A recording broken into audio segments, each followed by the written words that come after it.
these online lobbies are fun, player created or not. They are fun. You pull out of the pit stop and you just find cars lined up like this, ready to go, waiting for someone to just lead the way, at least set the pace. And in this case, two pickups pull up and technically they form a line, so we join in. Hune HR. Hello. Hello, I don't know why it sounded like that, but hi guys, I am Hune. Welcome back to the channel. Today we are starting off a new series which we are going to call Touristenfahrten, which is basically a day where me, you, ordinary citizens, obviously in Germany, in reality, are able to take their personal vehicles out on the track. So you'll find things like buses, trucks, taxis on the Nurburgring. So for this episode we have a pace car in front of us and a bunch of other online players behind, which honestly this is one of the nicer, or at least the more entertaining parts of Gran Turismo. Aside from the races, it's actually pretty cool for players to come together like this and basically just have fun, drive around the Nurburgring. And honestly, it also shows how much skill a person has, right? This is a pace car, so obviously you would expect the pace car to be flawless, right? And I can't say this specific pace car is. And even then, for me personally, this was one of the earlier videos that I recorded, or at least one of the earlier times that I hopped onto an online server, or at least one of the player created servers, I guess, where I joined and I started to basically learn the track. And I sometimes mess up that straight, but this time I didn't, right? And I was driving, I'm by the way driving the GR Yaris, my favorite supercar killer. And right now I wasn't doing too bad, sticking behind that police car. It's an M4, and obviously there's a GTR behind me, and I could see this. But ultimately what I wanted to do was not mess up. Messing up means that obviously other cars are going to pass me given how close we are to each other, and you're going to fall behind the pack, which I don't know how many cars were behind me, but there were quite a few. Regardless, the pace car does slow down from time to time to let everyone catch up, because there are some players who fall behind because of other players bumping them. The dirty players of the world, they are also here, and you'll always find them no matter what. But regardless, I stuck behind the pace car pretty well, although I do make mistakes here and there. As I said, I'm still at this point where I was recording this video. I was still basically learning the track. I have my knowledge, but I was still learning to some extent. Obviously with different cars also you have to adapt to that. So I don't think I did too bad. And yeah, that GTR did me dirty. Yeah, that GTR did me dirty, no doubt. No doubt. But regardless, we push on. So yeah, in this case, the pace car does eventually slow down, and a couple cars do catch up. And judging by the cars I see in my rearview mirror and the car in front of me, it's just like, yeah, I am outmatched when it comes to top end, right? And for some reason the NSX wasn't really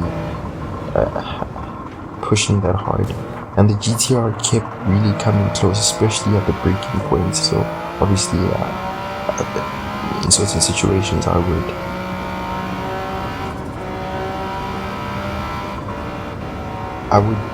push over to the right or to the left to try avoid being rear-ended. And then obviously if I get rear-ended, there's a good chance I rear end the guy in front of me, which obviously we don't want that. So at this point, the pace car is, I don't know who that was, but the guy was stepping on it, right? Maybe because he noticed the car that was then behind him, and yeah, and I'm surely you can tune the pace car. I don't understand why the guy behind me decided he was going to be a dirty bastard, but he decided to be dirty, but cool. The pace car does slow down here going towards the chicane.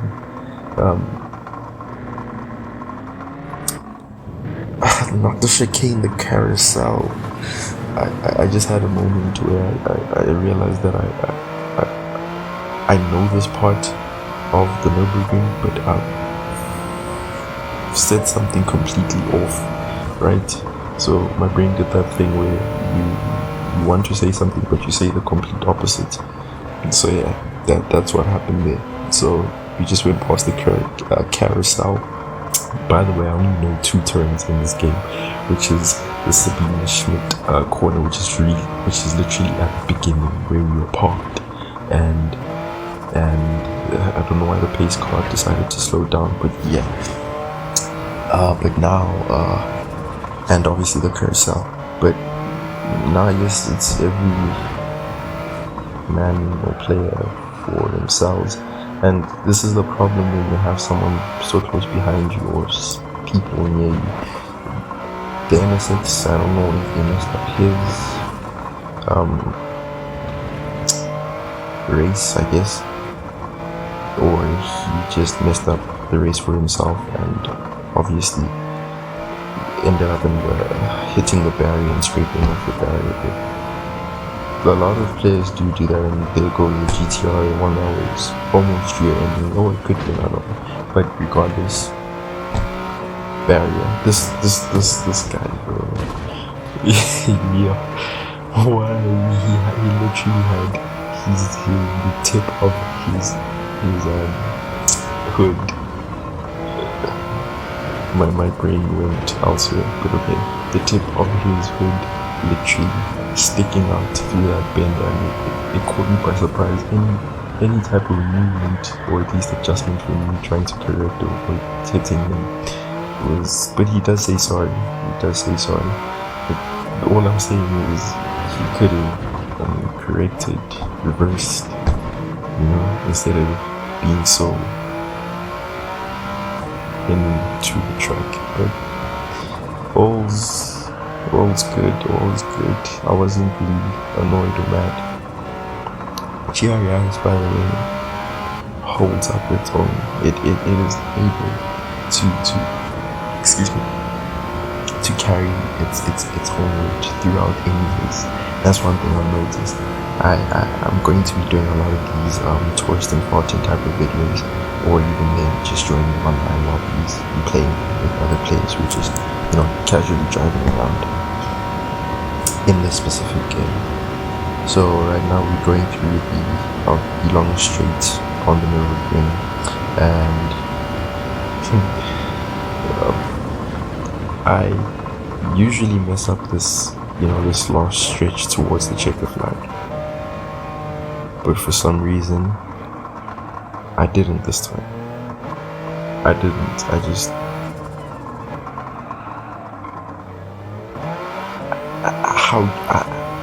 There's not much I can say, like, if the times where I mess it up and the times where I do. But it's really cool how when you finish the lap, obviously we all come back and we form up here at this same spot that we started until we get a person who's going to lead us, or someone who's going to be the pace car, or you can just push on ahead and hope that most of the cars are going to follow behind. This stuff like that always happens. So that was the pace car came through with the drift, but I'm pretty sure he wanted to follow through and go all the way down, but it did not work out. Maybe I'm wrong, could be wrong. But yeah, you're just chilling and someone just bumps you, and for some reason it disengages your handbrake. It's one annoying thing, but it's not the biggest thing or the biggest issue. in the world. Which, yeah, it's pretty cool that players can just come, chill, and basically form up all together. You'll have a lobby of 16 players. In this case, we had 11. That's player settings, but we can have up to 16 players. I've seen it. And we literally just follow each other. Go through the Nurburgring. Either in 2 lanes or in 1. In 2 lanes it can be difficult and can be a bit chaotic. But once the cars do slow down, usually they tend to go 2 lanes so that, there's space in between each and every car and there's not really like 2 long lines because everyone's just pushing to be ahead. But yeah, these lobbies are awesome. They personally, they just fantastic to be in.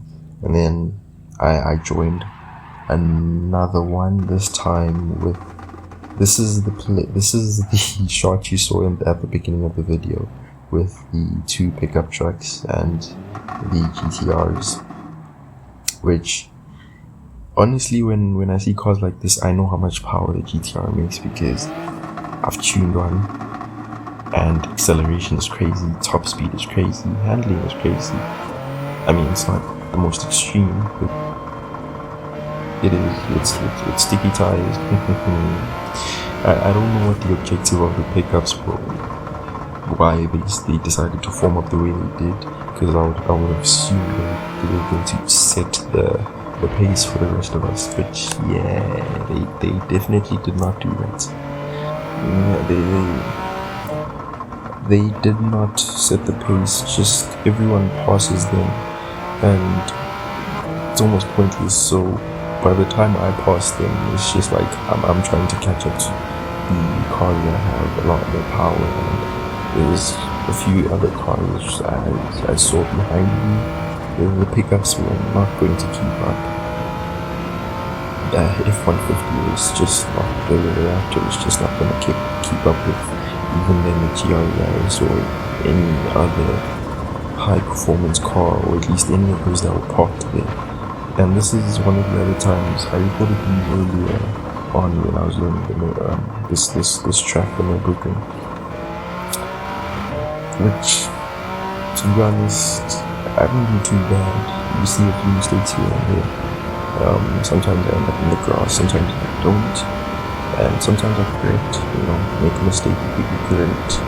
But yeah, accidents on this track in real life are crazy, and even then the rules, the regulations, or even then the costs of even having an accident. Yeah, I watched a video once upon a time, and someone was explaining how the Nurburgring works, especially like days like Touristenfahrten, where people will have accidents or people will race, which by the way racing is not allowed, but obviously this is online, so who gives a shit.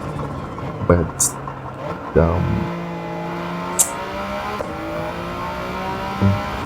accidents here aren't really a big of a deal as compared to real life.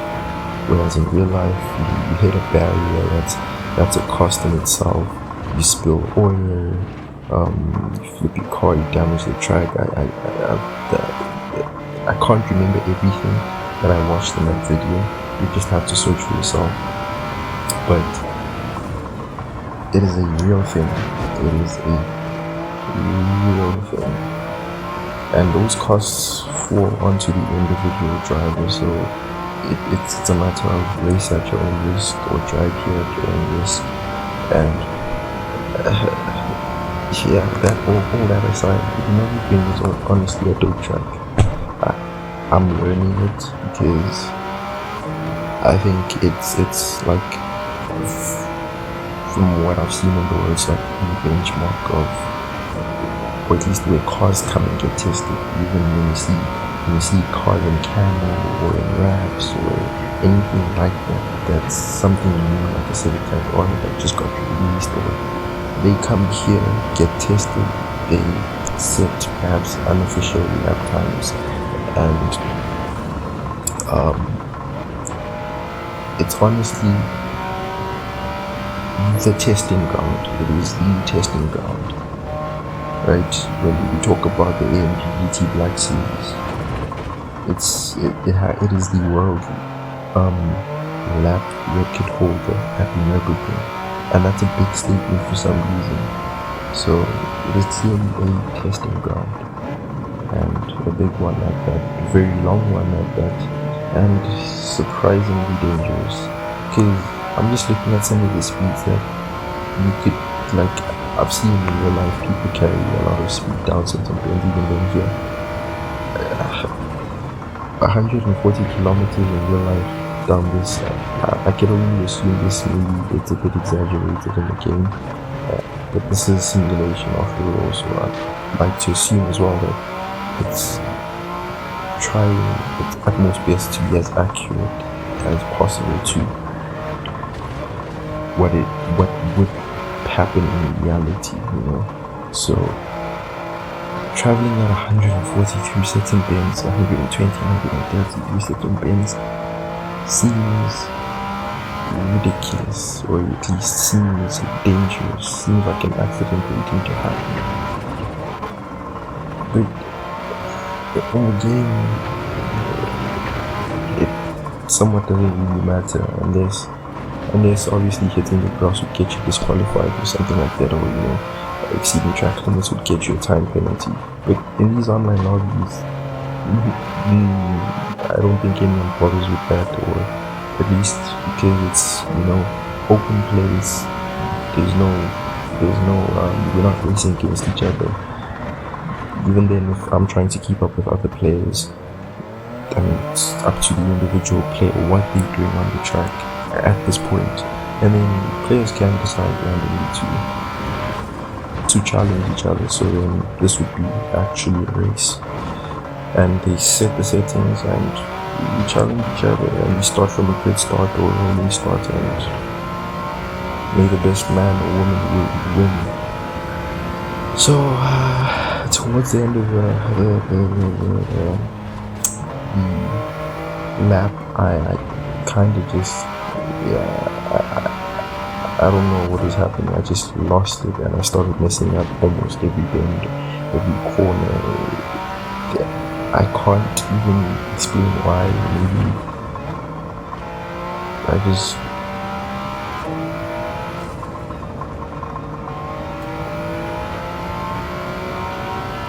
but yeah, I pushed on. Eventually, I got it right, and can't really complain or say that I'm not doing well in terms of my learning of the track, but I am doing alright. In this case, doing better than what I thought I'd be doing, right? Through the straights, through bends, and with settings, this is one of the laps where I actually messed up the final section towards the checker flag. And I don't know where that GTR was, whether it was behind me all along or it was ahead of me. I have no clue. But yeah, I don't do too bad if that car couldn't keep up, right? Other players, I couldn't catch them. I was messing up anyway, but that's no excuse. It's really cool that you can go into the pit stop area and actually get a change of tires. Even though it's supposed to be like Touristenfahrten type of thing. But anyway, this is a racing game, and there is no such thing as Touristenfahrten. Like, I could just tour the rest of the world after, you know, this whole thing. So changing tires is part of the game anyway. I wonder if all the other players have the same livery on the guys at the pit stop, because I don't remember setting that, but I see all these other characters in different colored clothing. But yeah, it's just really cool how we can just come out of the pit stop and then just assemble here, and then eventually just follow each other and continue racing. But yeah, that's been it from me. I really hope you guys liked this type of content, Touristenfahrten type of content. If you did, please let me know in the comments down below, and like this video, and please do subscribe if you're new to the channel.